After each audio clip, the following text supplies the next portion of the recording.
Last week, a really interesting article came out by the Florida realtors here, and it was explaining the reasons behind what's driving mortgage rates finally into the high 5%. And I'll put a link to this article below because actually it's a really good overview as to the fundamental financial mechanisms behind what sets and keeps hold of mortgage rates. But yeah, last week we saw some really interesting stuff. We saw for the first time in quite some time that actually the mortgage rates had fallen to 5.99%. Okay, they've been hovering around the 6.1, 6.2 now since October last year. So this came as great news for spring buyers who are looking to finally kind of dip their toes in the market and get those rates below 6%. And the article itself,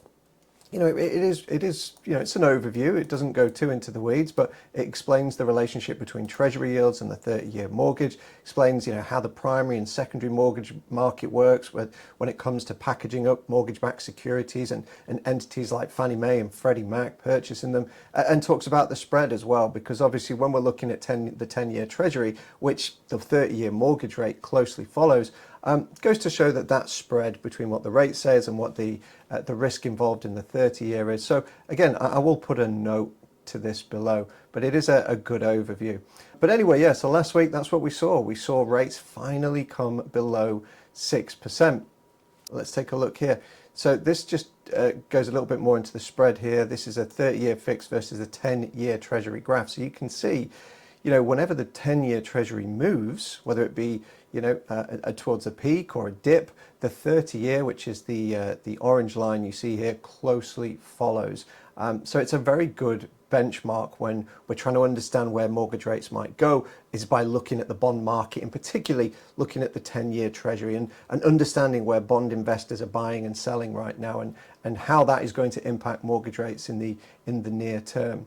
So yeah, last week we saw them come below 6%. Very good timing. As I say, we're going into the spring market, and people who are just ready to kind of get out buying, seeing that news come about.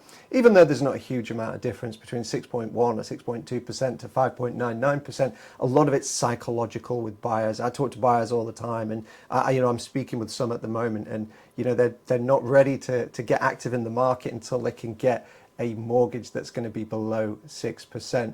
But all in all, it was looking very good. That was until Friday, when we saw this happen.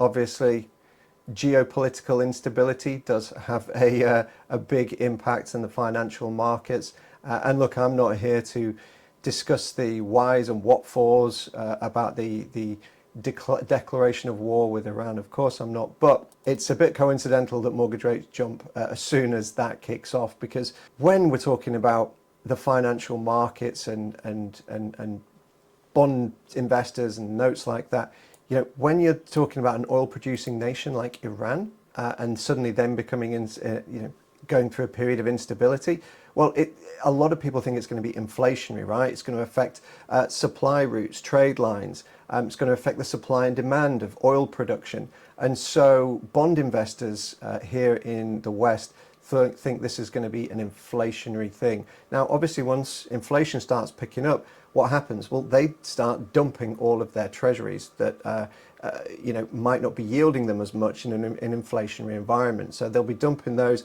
The yield on that 10-year Treasury will go up because not many people want to buy them anymore, and that's exactly what we saw here. So we went from 3.96 on the 10-year Treasury to 4.10, which brought the 30-year right back up to 6.1%, which is exactly where we were this time last week. But yeah, just really frustrating. And of course, I'm not here to discuss geopolitics. I'm here to just try and educate and help people understand the relationship between what's happening overseas and how that impacts the financial markets here, and ergo how that impacts mortgage rates. So I think this will, unfortunately, cool off a few buyers who might have been ready to start looking and get some pre-approvals. But I think for those who are going to get some skin in the game, I think it's still going to be a good time to look. There's still a lot of inventory about here in Florida and elsewhere. So yeah, I certainly wouldn't be put off by this if I was you. But anyway, again, it's everyone's personal circumstances, isn't it? So yeah, look, if you like this video, feel free to drop a like and subscribe. I'm going to be posting a lot more of these type of videos moving forward. And yeah, if you have any questions, pop them in the comments below. Otherwise, I will see you in the next one.